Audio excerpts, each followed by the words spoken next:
అయితే స్థిరంగా నిలబడాలని పౌలు విశ్వాసులకు ఆయన చెప్తూ ఉన్నాడంటే ఒక సైనికుడు ఇక్కడ దట్టి కట్టుకుని ప్రియమైన వాళ్ళరా మనం అందరం కూడా యుద్ధము ఆ తీవ్రంగా జరుగుతున్న ప్రదేశానికి వెళ్ళినప్పుడు అతడు ఆసరా కలిగిస్తుంది ప్రియా సహోదరి సోదరం.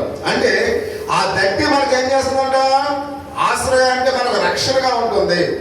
అంటే ఇక్కడ సత్యం అనే దట్టి మనం కట్టుకోవాలని అపోస్తలుడైన పౌలు సెలవిస్తున్నట్లుగా మనం చూస్తూ ఉన్నాం. ఎందుకంటే దీనిని ఒలింపిక్ లో ఇక్కడ వెయిట్ లిఫ్టింగ్ చేసేవారు, ఒలింపిక్ లో వెయిట్ లిఫ్టింగ్ చేసే వాళ్ళు ఏం చేస్తారు, ఆ దట్టి పట్టుకుంటారు. అంటే ఈ యొక్క ఆయుధాన్ని మనం ఉపయోగించినప్పుడు మన విజయాన్ని సాధించగలమనే విషయాన్ని మనం చూస్తూ ఉన్నాం. అంటే సత్యమే వీరిని ప్రతిష్ఠించను, నీ వాక్యమే సత్యము.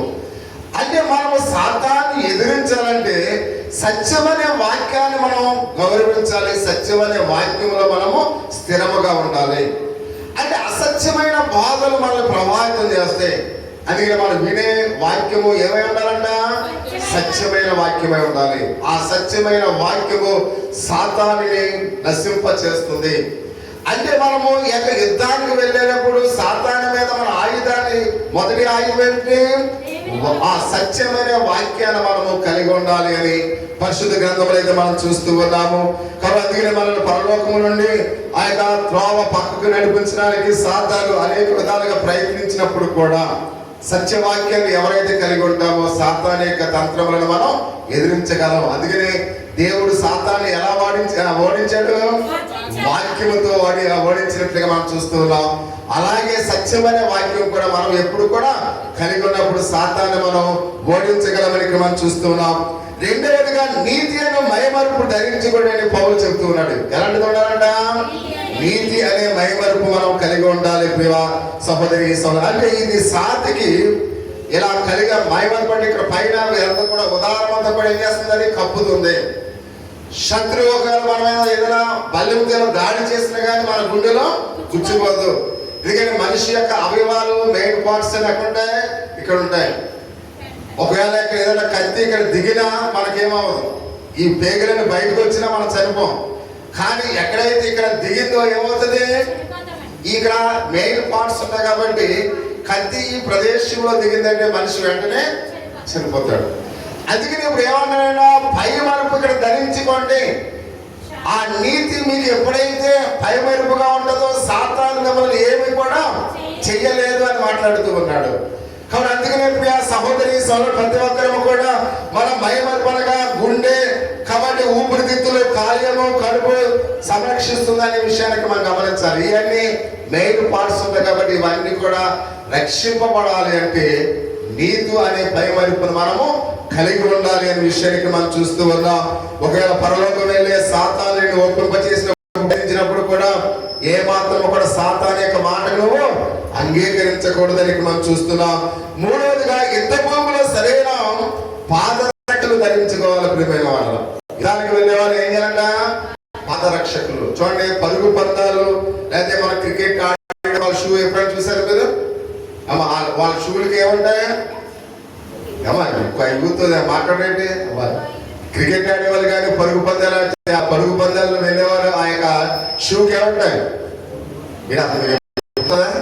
అంటే బాల్ పట్టడమే చూస్తారు కానీ వాళ్ళు వేసుకుంటుంది చూడరా కింద మేకులు లాగా ఉంటాయి. వాళ్ళు పరిగెత్తిన ఏమాత్రం కూడా స్లిప్ అవ్వకుండా పడిపోకుండా అతన్ని కాపాడుతూ ఉంటారు. అంటే మన పాదరక్షకులు కూడా అలాగ ఉండాలి. అంటే ఆ చిన్న చిన్న ఇక్కడ సూదుగా ఉంటాయి అన్నమాట. పడిపోవడానికి పని చేసినప్పుడు కూడా వాళ్ళు పడడం అంటే ఆ షూ అలాంటిది అనమాట. అంటే మనం కూడా రన్నింగ్ చేసే వాళ్ళు కూడా ఆ షూ వాడుతూ ఉంటారు ధనవంతులు. అంటే మనం ఇది ఎప్పుడంటే మనం వేసుకునే ఆ యొక్క ఈ పాదరక్షకుడు కూడా అంత బలమైనగా ఉండాలని ఆయన చెబుతూ అది దేనికి సాదృశ్యంగా ఉన్నాయని మాట్లాడుతున్నట్లుగా మనం చూస్తూ ఉన్నాం. ఆయన మాట్లాడుతూ ఉన్నాడు, సహోదరి సహోదర, యుద్ధములో మీరు పాదములు జారకుండా గట్టిగా పట్టుకున్నా. అంటే జీవితం అనే యుద్ధ భూమిలో మీరు సమాధాన సంబంధమైన సువార్త మీ పాదములకు ఆ సరైన స్థితిలో ఉండాలి. అంటే నువ్వు ఎప్పుడైతే సువార్తను కలిగి ఉంటావో, దేవుని యొక్క సువార్త ఎప్పుడైతే నీలో ఉండదో నువ్వు పడడానికి అవకాశం అనేది ఉన్నది ప్రియమైన వాళ్ళ. అంటే విశ్వాసి సాతాను మీద యుద్ధాన్ని మనలో పాత రక్షకుడు అంటే నీ వాక్యమే నా పాదములకు దీపం. అంటే వాక్యాన్ని నువ్వు కలిగి ఉంటే నువ్వు ఎప్పుడు మాత్రం పడిపో ప్రియమైన వాళ్ళరా, సాతాను మీద నువ్వు విజయాన్ని పొందుతావు. అలాగే ఇక్కడ మనం చూస్తున్నా, ఇవి కాక విశ్వాసం అనే డాలు పట్టుకొనడి అని మాట్లాడుతున్నాడు. ఎందుకంటే దీని చూసా మీరు దృష్టిని అగ్నిబాణంలో ఆర్పడానికి శక్తివంతులకు విశ్వాసం అనే డాలు ఎప్పుడైనా చూసారమ్మా? పాత సినిమాల్లో రామారావు గారు ఈ చేతి ఇలా డాలు, ఈ చేతి బల్లో, అంటే శత్రువు వచ్చినప్పుడు ఈ శక్తితో దీన్ని ఎదుర్కొని ఏం చేస్తారు? మాకేం తెలియదు అన్నట్టుగా అంటారా?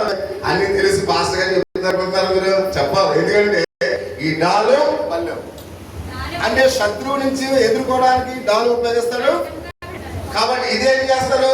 శత్రువుని పొడవడానికి ఉపయోగిస్తాడు. అంటే మనకు ఈ విధంగా మనల్ని మనం రక్షించుకుంటూ శత్రువుని విజయాన్ని సాధించాలి. అంటే ఈ డాలు బల్యము కూడా దేనికి సాదృశ్యంగా ఉన్నాయో అయితే పరిశుద్ధ గ్రంథంలో 16వ వచనం మనం చూస్తూ ఉన్నాం. దుష్టుడు అగ్ని బాణం వంటివి ఆర్పడానికి శక్తివంతులా ఉండి వాడు అగ్ని బాణం వేస్తున్నాడు. కాబట్టి అగ్ని బాణాలు మనం ఏం చేయాలి? ఆర్పాలి. ఆర్పకపోతే మన ఇల్లు ఏమవుతుంది? కాలిపోతుంది. అందుకని మనం అగ్ని బాణాన్ని ఆర్పాలంటే మన దగ్గర ఉండాలి, డాలు ఉండాలి అనే విషయాన్ని పరిశుద్ధ గ్రంథంలో అయితే మనం చూస్తూ ఉన్నాం. కాబట్టి యుద్ధంలో ఇక్కడ మండుచున్న బాణములన్నీ కూడా మనం ఆర్పాలని దేవుని యొక్క వాక్య భావన మనం చూస్తుంటే విశ్వాసాన్ని మనము కలిగి ఉండాలి. మన విశ్వాసాన్ని కలిగి ఉంటే అది ఒక డాలుగా మనకి ఏం చేస్తుంది? పని చేస్తుంది. సాతాను శక్తుల్ని ఓడిస్తుంది అనే విషయానికి మనం చూస్తూ ఉన్నాం. కాబట్టి మీకు ఓపిక లేదు, నాకు ఓపిక లేదు, ముగిచేస్తానికి ఒక మాట ఉంది. ఎందుకంటే 5వ మాట ప్రాముఖ్యమైనది. అలాగే మన జీవితంలో మన తలను కూడా కాపాడుకోవాలి. అందుకే ఏమంటారు? బ్రేక్ ఇన్స్పెక్టర్ ఏమంటాడు? ముందు హెల్మెట్ పెట్టుకోండి. అంటే హెల్మెట్ ఎందుకు పెట్టుకోవాలి? శరీరంలో ఎక్కడ ఒక కాలు లేకపోయినా బ్రతకొచ్చు, చేయి లేకపోయినా బ్రతకొచ్చు. తలకు దెబ్బ తగిలితే రక్తస్రావం అయితే మనిషి వెంటనే ప్రాణము పోతుంది. ఎందుకంటే ప్రాణము ఎందులో ఉంది? రక్తంలో ఉంది. కాబట్టి అందుకనే ఏ శరీర భాగంలో నుంచి రక్తాన్ని అదుపు చేయొచ్చు. తలలో నుంచి తలలో ఒకవేళ గాయమైతే రక్తాన్ని మనం అదుపు చేయలేము. అది ఎప్పుడైతే బ్లడ్ వేగంగా వెళ్ళిపోతుందో మనిషి చనిపోతాడు. అందుకనే ప్రతి ఒక్కరికి కూడా తనకేం పెట్టుకోవాలి? మనం బయటకు వెళ్ళినప్పుడు సిగ్గుపడకూడదు. ప్రతి ఒక్కరికి కూడా టౌన్ లో ఈ ఇంటికా నుంచి ఒక అర్ధ కిలోమీటర్ల కానీ వాళ్ళు హెల్మెట్ పెట్టుకుంటారు. మనం ఎక్కడి నుంచి రాజమండ్రి వెళ్ళిపోయినా హెల్మెట్ పెట్టుకో. కానీ హెల్మెట్ తప్పక మనం వాడాలి ప్రియమైన వాడు.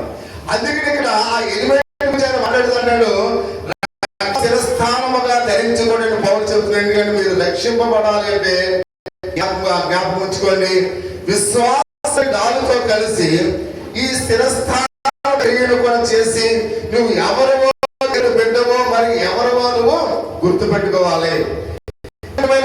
ప్రతి దినము కూడా మీరు ఇంటి నుంచి బయటకు వెళ్తున్నప్పుడు మీరు ఎలా ఆలోచించాలి?